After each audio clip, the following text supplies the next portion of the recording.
এটা কি কি কীটনাশক স্প্রে করছেন? এটা যাতে পচা না লাগে, এই যে বৃষ্টি আসছে বারবার, এই জন্যই পচা লাগতে পারে, পচা না লাগার কারণে। বৃষ্টি হওয়ার কারণে চারাগুলো সব নষ্ট হয়ে যাচ্ছে। হ্যাঁ, এর কারণে পচা যাতে না লাগে সেই তেল স্প্রে করতেছি।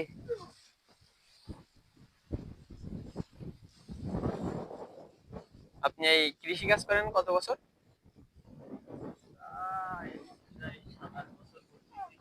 আপনার কাছে এই কাজটা কেমন লাগে? এখন গরিব মানুষ ভাই, এই কাজ ভালো লাগলেও করতে হবে, খারাপ লাগলেও করতে হবে। এই মাঠটা জুড়ে তো সবাই ছোট চারা রোপণই হয়।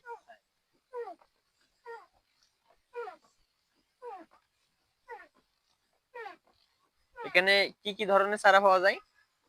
এখানে সব ধরনের সবজির চারা পাওয়া যায়। মানে যত প্রকার সবজি আছে সব সবজি এই জায়গায় পাওয়া যাবে। পাতাকপি, ফুলকপি, বেগুন, টমেটো, মরিচ, সব ধরনের চারা পাওয়া যায়।